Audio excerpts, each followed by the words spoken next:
Hey, I'm golf broadcaster Matt Adams. The updated and expanded second edition of my book, The Golf Round I'll Never Forget, Golf's Biggest Stars Recall Their Finest Moments, is now available. Readers can expect to march with Arnie's Army at the 1960 U.S. Open, relive Jack Nicklaus's remarkable 1986 Masters win, and be amazed by the Tiger Slam. The Golf Round I'll Never Forget, Golf's Biggest Stars Recall Their Finest Moments. Pick it up where fine books are sold, including BarnesandNoble.com and Amazon.com. Welcome to Football is Family, a podcast dedicated to the fan and fan experience. My name is Jeremy McFarlin, and I want to look at the positive behind what makes football so enjoyable to watch and follow. I want to know why you are a fan of your team, of a player, or an era of football. Whether the pros, college, or high school, I want to hear and share your stories and your love for the game. If you want to be part of this podcast, please message me on Twitter at Jeremy_McFarlin or on Facebook at the Football is Family Facebook page. I'd like to welcome everybody back to Football is Family, and I apologize for how I sound. Tennessee in May doesn't work well with sinuses and the pollen and everything like that. So I'm going to let my guests do the majority of the talking today. I got a special guest, a newcomer to the Sports History Network. Would you like to introduce yourself? I am Greg James, and I am the co-host of the podcast entitled From the 55-Yard Line, which is hosted not only on the Sports History Network, but on my own radio show, CFL America Radio. The 55-yard line. Now, that obviously is not a reference to American football. What is it a reference not at all. to? That is in reference to Canadian football. Now you're going to have to talk slow to me. I'm Tennessean, number one, that is used to Southeastern Conference football. Why is there 55 yards in Canadian football? Well, the Canadian football field is longer and wider. So instead of a 100-yard field in Canadian and American football, you have a 110-yard field in Canadian football. Now, I saw something today that said it was something to do with the metric system. No, not at all. Not at all. The field came into being about 100 years ago, so the metric system did not play a part. It's a different brand of football in Canada. It's a different brand now, and I saw that on the internet, and I thought everything on the internet was right. What is different about Canadian football, just the basics, and American football? Well, in Canadian football, it is 3 downs versus 4 downs. It is 12 men on the field. It's unlimited motion in the backfield. And in Canadian football, there is a thing we call the rouge, which basically is an unreturned punt and or missed field goal. Now, is it true that if you miss a field goal, but it goes out of bounds on that side, it's a point? It goes out the end zone. Right. Now, see, that's what I'm talking about. I could be a kicker because I'm going to miss them all. Well, the great thing about the rouge is it gives the punter, the punter takes on a little bit more importance other than just kicking for field position. It's also kicking for possible points. Oh, so it applies to the punter too. Oh, wow. Yeah. So if you're punting and the punt return team does not return that punt or do anything with that punt, well, that's a point for the team that's punting. So there's a lot of differences. How many teams are in the Canadian Football League? Right now, the Canadian League is 9 teams. 9 teams. Now, how does that work? There's 4 in the East and 5 in the West. There's a lot of geography up in Canada, and that's part of the reason why there's differences of the East and the West. Right. Okay. What got you into Canadian football? Well, I've said on other podcasts, the thing that got me into Canadian football was going back to when I was a kid in the 70s, was the library. I would sit around, wait for my mom to pick us up after school. Well, when you're sitting in the library, I always kind of gravitated towards the sports section of books. and the encyclopedias and learned about Canadian football, and just always the concept of Canadian football always intrigued me. But back then, there was no way to watch Canadian football. It came on a few times during the 70s and 80s, but being a kid and being a teenager, I never made time to catch it.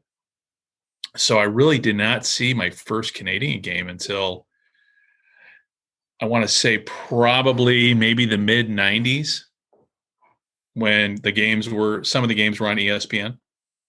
See, that's but it's been around longer than the NFL has. Is that correct? Yes and no. A lot of the Canadian teams who use Toronto and Hamilton have been around longer than any of the NFL teams, especially the Cardinals, which are my NFL team, even though I'm live here in Chicago. But the Argonauts and the Hamilton Tiger Cats have been around for longer than any of the teams in the NFL. Good gracious! So, the Canadian Football League did not come into really being until the late 1950s in its current form. Before then, it was basically an East League and a West League, and there was the national title called the Grey Cup, but it wasn't solely a professional. Prior to the late 1950s, it really wasn't. The Grey Cup was not the Grey Cup. People competed for the Grey Cup. Teams competed for the Grey Cup that were both amateur and professional. Wow. So it didn't matter. You're just going to play for the cup. That's your goal. Yeah. Right. Do you know what brought football to Canada?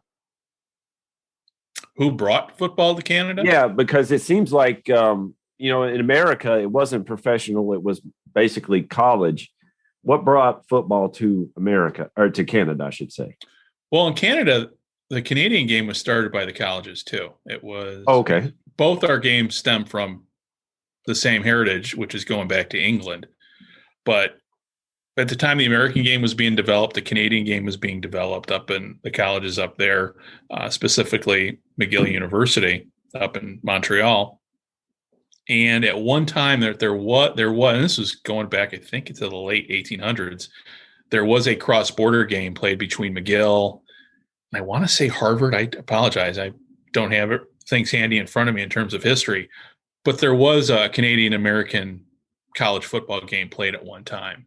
And just we have a border, the rules develop differently on each side of the border. I was watching some of the film of Canada. I love watching the two people in the backfield in motion at the same time. The waggle, as they call it. At the waggle. It's amazing that the timing gets down. By the time they hit the line of scrimmage, the ball's hiked. They don't have to stop like they do in NFL. They have to stop for a second. They have to set for a second. It looks like they're just going. Bigger field, wider field, more motion, more weapons. Do we have higher scoring in Canadian football typically? I don't know if you have higher scoring now, but I know back in the day before, the NFL used to be primarily a run game, whereas the CFL game has always been a passing game, just because you need 3 downs to get 10 yards. But as the NFL game has opened up, you're kind of seeing, somebody mentioned on a podcast not too long ago that the NFL is becoming more CFL-like in terms of just primarily passing. And you see it in the statistics, when you compare both leagues. Do you have, do most people in Canada, the Canadian teams, let me try this again.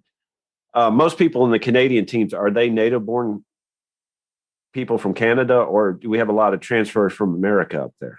No, that's the mistake a lot of Americans make. They think that the Canadian game is played all by Canadians, where in fact most of the players up there are American. Now, two of my all-time favorites, Warren Moon and Doug Flutie, cut their teeth up there. Both of them played there and proved their doubters wrong in America. But what are some of the other players, right off the top of your head, that played in the NFL that started in Canada that you can think of? Well, let me think here. And that's kind of one of the interesting things when you talk Canadian football. There's crossover, but a lot of the players that have played Canadian football are usually guys you have not heard of. They are not Hall of Famers per se, because there's only one NFL player who is in both the NFL Hall of Fame and the CFL Hall of Fame, and that is Warren Moon. So going through the list, and I would actually have to sit down with a few of my friends who are historians to talk about who started in the NFL, because my Canadian friends are really tuned into who from the CFL has gone on to great success in the NFL. Now, just thinking about CFL players that just off the top of my head, one in particular is Joe Theismann.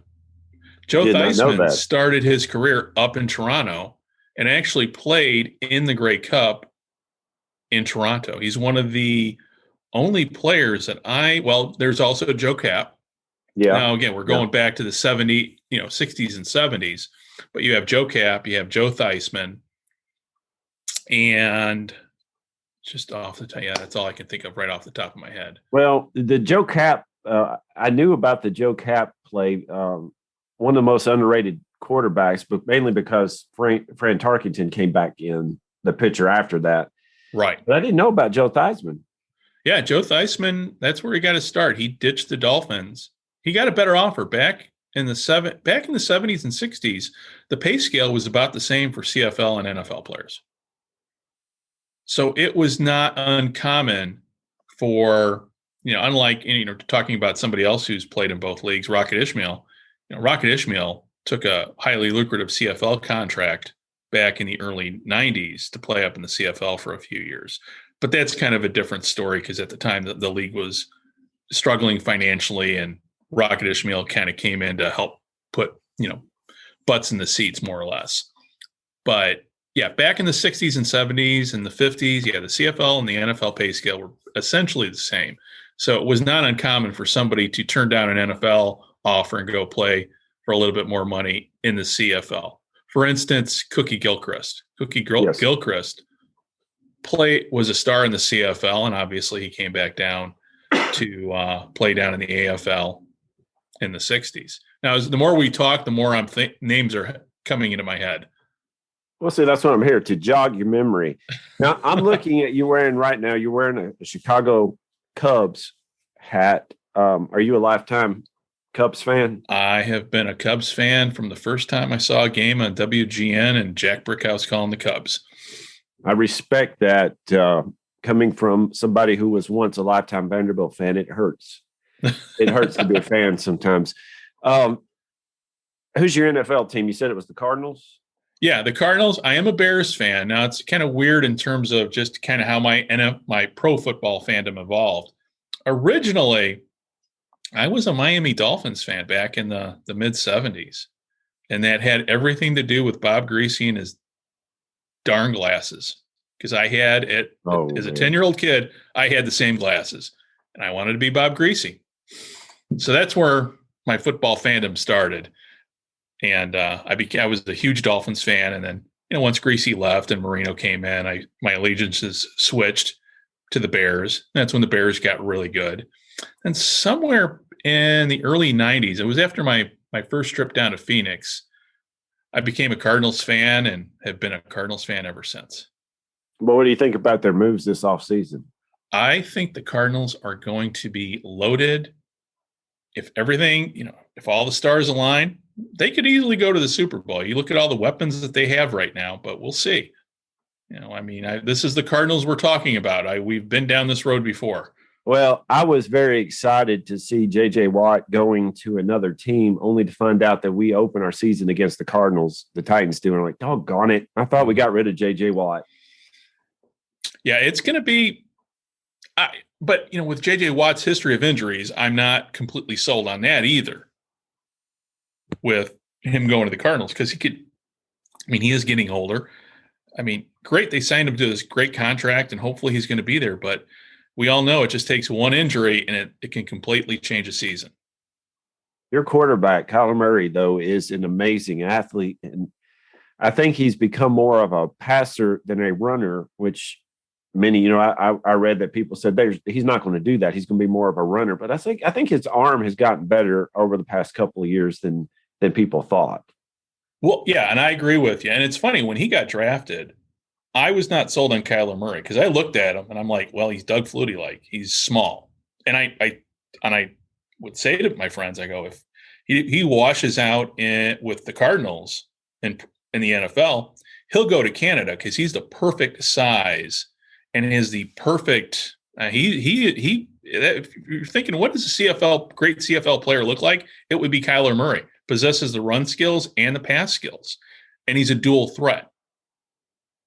And that's what makes him so great, especially if you're a fantasy football owner. He should be your top choice going into this next season. Yeah, I'm looking forward to actually having a draft this year, fantasy football, and I think Kyler Murray is going to go pretty high in our We should draft. actually do a fantasy league for our Sports History Network, brethren. You know what? This is a quick way to make enemies. It really is. It really is. I try to stay cordial with the people that I'm on the fantasy league with, at the same time rubbing it in when I win and hope they don't rub it in when they win, But that's all part of it. That's the best part about football. That is what I love about football, because it doesn't matter what. First of all, the great thing about football is there are no politics involved. So absolutely. It doesn't matter which side of the political spectrum you're on. When it comes to football, we can all smack talk, but at the end, we are still one team, one, as we say in the military. We say in the military, one team, one fight. Same way in football. We can fight amongst each other, but at the end, we're all one league. Well, that's what I like. And I've actually talked to people who, when I disagreed with them, they would get mad because of football. And I was like, you know what? I don't need that. But I was talking to people about Baltimore Ravens, and they smack talk me. And then we smile and shake hands and move on. It's fun. It's fun. It's supposed to be. Yeah, and living in Chicago, it's doubly fun because not only being a big Cardinals fan, but also being a big Bears fan. So between the two teams, now both teams are from Chicago. The Cardinals originated here on the South Side over at Comiskey. For years they played at Comiskey Park. For about 9 years they played up at Wrigley Field. But the Cardinals are a Chicago team, and I still look at them and consider them a Chicago team, even though they left Chicago before I was even born. But when it comes to smack talk, football, I love just giving Packer fans a hard time. It is the gift that keeps giving down here, and especially now with Aaron Rodgers and everything, it's always fun.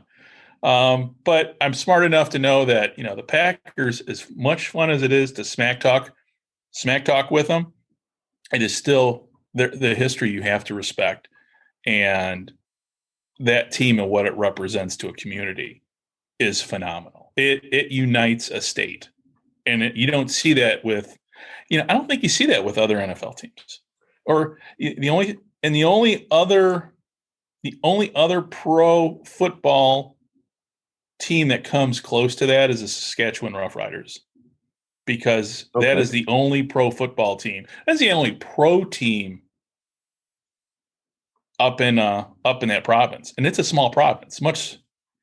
It's a much smaller population base than what Green Bay has to choose from. Well, I was thinking about what you're saying. Yeah, it unites the group because it's older, number one. But number two, it hasn't moved. Titans have been here for 25 years. Most people who grew up in Tennessee are, they grew up during the time of the 80s and 70s, are Cowboy fans or Steelers fans. Right. But if you grew up in Madison or any part of Wisconsin, you are a Packer fan.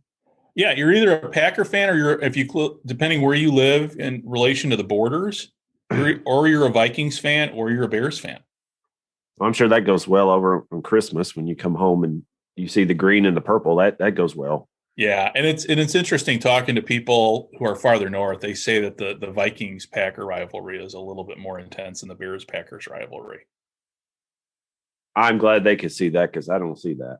Yeah, well, it depends. It's just, again, when you follow it on social media at times, maybe it is. But, the Bears-Packers rivalry in terms of bragging rights is still, it's just fun. And that's the best part about all that is it's just fun. It takes our minds away from the troubles of the day. That's part of the reason why I'm glad that the NFL played their season last year. It gave us about 3 hours a Sunday or a Monday or Tuesday, really, to not think about COVID.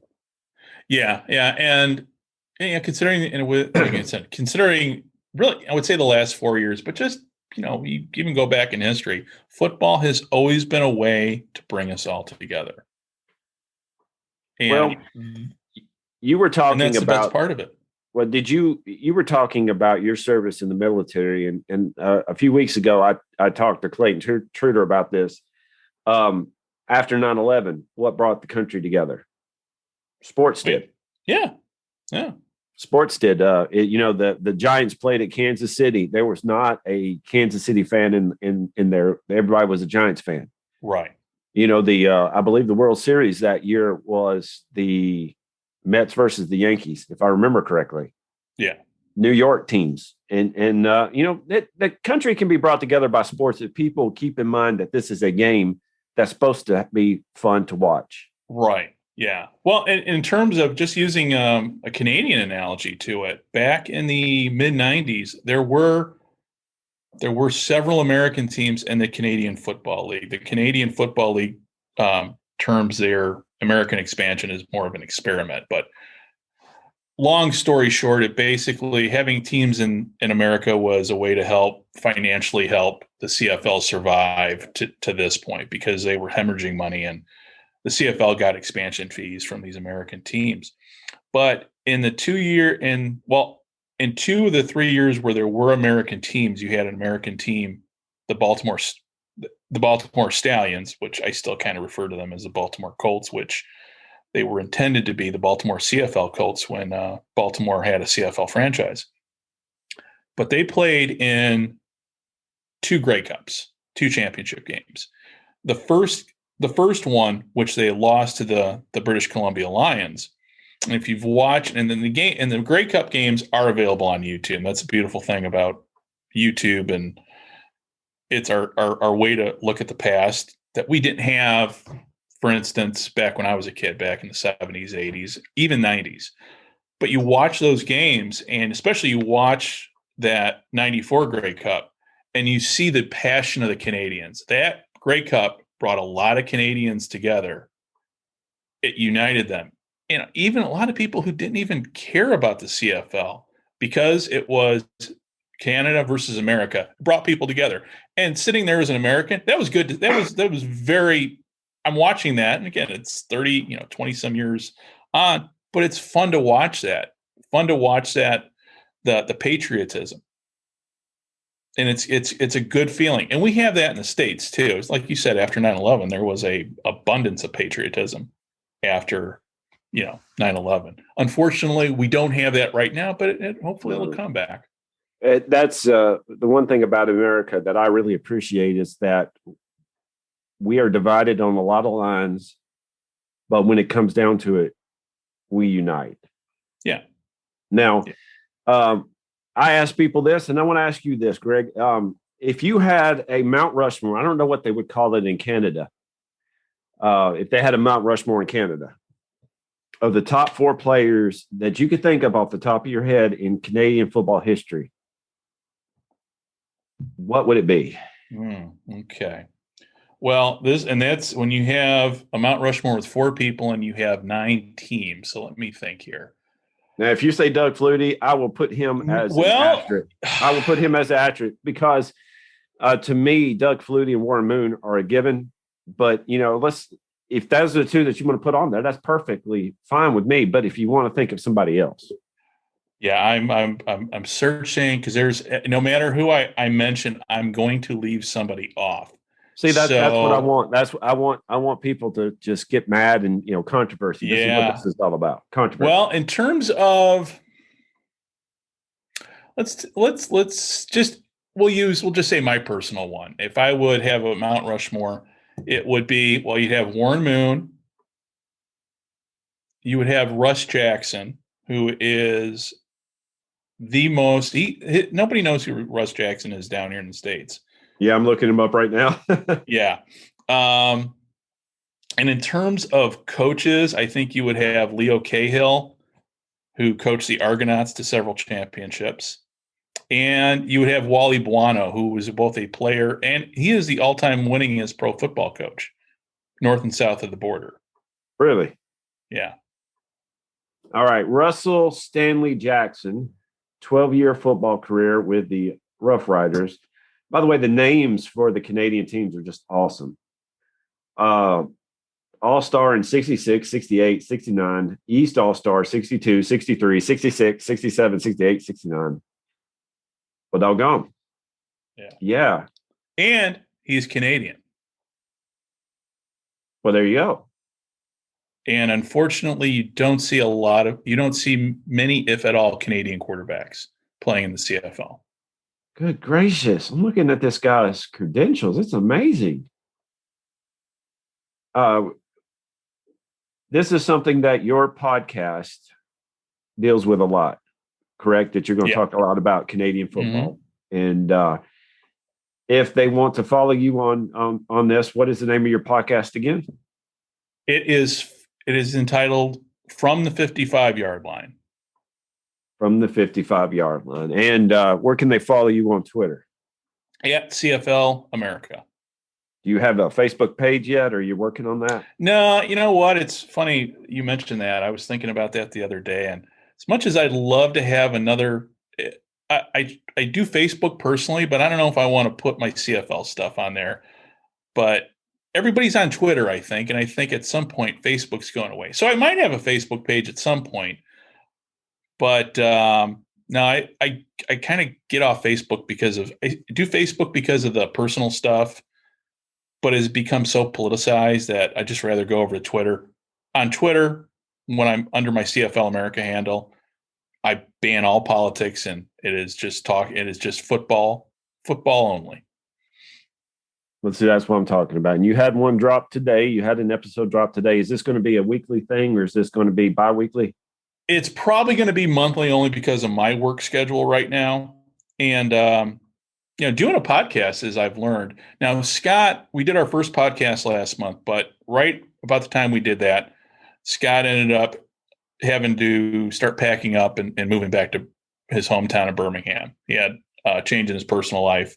Him and his wife decided to move back to Birmingham, where he's from originally. And he is, and talking about Scott, he is one of the few people that I know of that has covered CFL, USFL extensively in his former job as a sports writer. He, when he was a sports writer in Birmingham, he covered the Birmingham Barracudas, which was a former expansion team down there in Alabama. Now, if I remember correctly, he also has a book about that, doesn't he? He does. And it's, let me pull up the title here, and I apologize for not having this right. And it's funny because you mentioned this, and every time I talk about his book, I always have to look it up because it's a cool title, but it's a long title. So it is called The Home Team, My Bromance with Off-Brand Football, and it's available on Amazon. And it's bromance. I love it. The Bromance.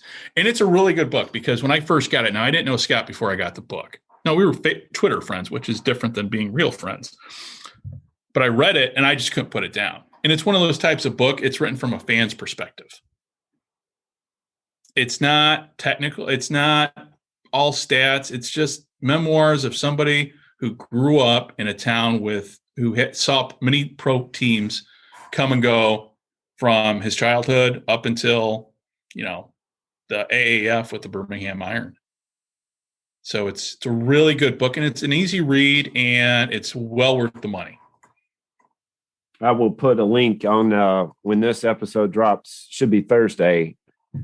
I will put a link in the show notes for that book if I can find it myself. Yeah. And I always have to apologize to Scott because it's like I always have to look it up because my memory, maybe it's just age catching up to me, but it's like it's a great book, but it's just got that the title is just a few words too long for me to just kind of keep in the long-term memory for whatever reason. Well, I appreciate you coming on today, my friend, and I'm glad to meet you. Oh, you're welcome. Great to meet you too. I tell you what, when we get a little bit more knowledgeable, when I get a little bit more knowledgeable in Canadian football, I'll have you on and we'll have a question and answer where I'll ask a lot more questions because I'll be more educated then. Cool. Now, before you let me go, just keep in mind that there's a lot of CFL players who came from the SEC. See, now I've got more to look into. Now, in terms of, legends, are you a Tennessee fan? No. I grew up in Tennessee, but my first football game I went to was the Vanderbilt Commodores, and I followed them for several years until when I was growing up, Vanderbilt was my team, and most people here were Tennessee fans. I just like, you know what, I can't handle that. Okay. When we moved to Alabama, and two of my kids were born in Tuscaloosa, so I started following Alabama at that point. And now, when I'm talking to people and they say, "Well, Tennessee this and that," I'm like, you know what, that just makes me kind of a little nauseous inside. Right. But then my son comes up and says, "Daddy, I want to go to the University of Tennessee," and I was like, you know what, I can be bought. If my son gets a great scholarship to Tennessee, I can be bought. I'm not proud. I will put a big UT on the back of my car, and I will shift allegiance if I don't have to pay for college. I mean, I'll just be honest. I can be bought. Long story short, I'm not a fan right now, but I will be if my son gets a good scholarship. Okay. Well, like I said, there's a lot, and I'll let you do your research on this, just kind of looking offline. Probably when we talk, we'll probably talk more about it. But a lot of great players have come from the SEC, including Tennessee. They're great players, but the problem is a lot of people have never heard of the Americans who have found success up in Canada, other than your Doug Flutys and your Warren Moons. You know what? I'm looking at some of these things. Yes, there's a lot more than what I gave than I know. A whole lot more. Former prominent SEC players in the CFL. Let's look at this. You know what? I've heard of these guys. Courtney Taylor. In fact, Courtney Taylor was from a town that I was living next to. I know exactly who he is. Oh, my goodness. I'm glad you gave me this because this is a lot more in depth than I thought.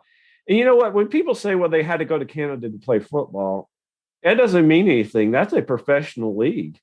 Yeah. That's pretty impressive. If you make a professional football team, I don't care if it's Canada, if it's Arena Bowl, if it's even with the AAFL, that's still pro football. Right. That's something. Right. Now, what's your favorite Canadian football team? I would say the Argonauts, because of their history as related to the NFL. And the reason being is back in the late 50s, early 60s, there was a series of exhibition games the NFL played versus CFL teams. Wow. And my Cardinals, both as the Chicago Cardinals and as the St. Louis Cardinals, played exhibition games against the Toronto Argonauts. I'll have to look that up. Yeah. And it's interesting because, we're in a day and age now where we can find anything online. But, you talk about these, going back 60s, the only place to find information about those games is the old newspapers. Now, fortunately for all of us, the internet has opened up a world of a window on a world of a past world that many of us didn't know unless we spent quality time in the library digging through the archives. And myself, I kind of read about in passing, but the more I started researching it online, it is a fascinating subject. And if you go to cflamerica.ca, there's a story on those series of exhibition games. You had the Bears playing the Montreal Alouettes. You had the Hamilton Tiger Cats and Buffalo Bills playing. You had the Argonauts and the Giants playing. So it happened. Now, the final score, except for in every game, the NFL won except for one, and that was when Hamilton beat Buffalo. But to look at those games, you have to consider they were exhibition. They were played under dual rules, meaning one quarter was played with an American set of rules. Another quarter was played with 12 men. So it was more an experiment than anything. It wasn't a reflection of the talent. It was just an experiment, and they were exhibition games. So for those Americans who, for our fellow countrymen who think NFL, again, NFL is the top level here. Nobody is ever denying that. Even in Canada, people will say the NFL is the top level. But the CFL, man, there's a lot of great talent there. The difference is they're just paid less. And they're paid less, and they don't get as much visibility. I imagine the pay scale is a lot different now, especially with the $100 million contracts, $200 million. Oh, yeah. I mean, the CFL, each team only has about maybe a $4 million payroll, and you have to divide that $4 million up amongst, at least 40 players. Good night. Yeah. So for them, attendance is everything. And unfortunately, their season was canceled last year because of the pandemic, because they needed the gate in order to, in order for the league to work, to make money, they needed the gate, and they weren't going to get the gate. And, the CFL canceling the season is just a whole nother subject, which, it's one of those big debates in social media in terms of, canceling the season doesn't mean the death of the CFL. And now the CFL is talking with the XFL, the version 3.0 of the XFL, kind of move forward. Nobody knows what's going to happen in the future, but the CFL, has a 100+. The Canadian football has over 100 years of history, and the CFL has in its current form, has over 60 years of history. So I'm thinking it's here to stay for the long term, but as we kind of move on after the pandemic, it's going to, the CFL is going to look different than what it looked like before the pandemic. Hopefully not that much different. I'm hoping the 3-down game stays. Well, I'm glad. And by the way, you did a nice segue to we're going to finish with this. If you like this podcast, you are probably a sports history fan. Go over to newspapers.com and you could probably read a lot more about Canadian football on newspapers.com, because Canada is one of the places where you got a lot of information about this. If you go to sportshistorynetwork.com/newspapers, you can get a free week subscription if you subscribe to newspapers.com. And with a paid subscription, you will help this production and others on the Sports History Network. So there you go. You can learn a lot more about Canadian history. Yeah, definitely. And that's the great thing about the internet and libraries. That's where my love of football began. There you go. Thank you, Mr. Greg, for coming on today. All right. Hey, thanks a lot. And I appreciate you asking me on, and we hopefully will be talking to you again soon. Absolutely. This podcast is part of the Sports History Network, your headquarters for the yesteryear of your favorite sport. You can learn more at sportshistorynetwork.com. Hey there, sports history fan. This is Arnie Chapman, a.k.a. the Football History Dude, and I hope that you enjoyed this recent episode presented by the Sports History Network and were able to learn some good old-fashioned sports history knowledge nuggets. I started the Sports History Network back in 2020 with the mission to help podcasters find a community of like-minded sports history nerds, as well as helping aspiring podcasters to start their own shows. We have a little bit over 30 shows on the network right now covering all sorts of sports history, but as far as I'm concerned, we're just at the toothpick in the ocean moment, that can't even figure it out because there's so much more coming. We wanted to create the ultimate headquarters for sports yesteryear, starting with Podcast Network and our website, but we're going to continue to move into other mediums as well. And here's the cool part, because we want you to be part of our team. So if you're interested in starting your own podcast, or maybe being a guest on one of our shows, or who knows, maybe even writing an article for us over on the website. Seriously, all you gotta do is reach out to us on the contact page over at sportshistorynetwork.com. You can be as technologically savvy as a Neanderthal tapping on a stone trying to figure out this whole hieroglyphics thing back in the day. Again, it doesn't matter, because even if you don't understand the whole podcast space, we have a production team that can pretty much help you out with doing everything. All you gotta do, head over to sportshistorynetwork.com, head to the contact page, fill it out. That message goes right to me, and I'll reach out to you as soon as I can. But for now, dude, I'm through if you're through.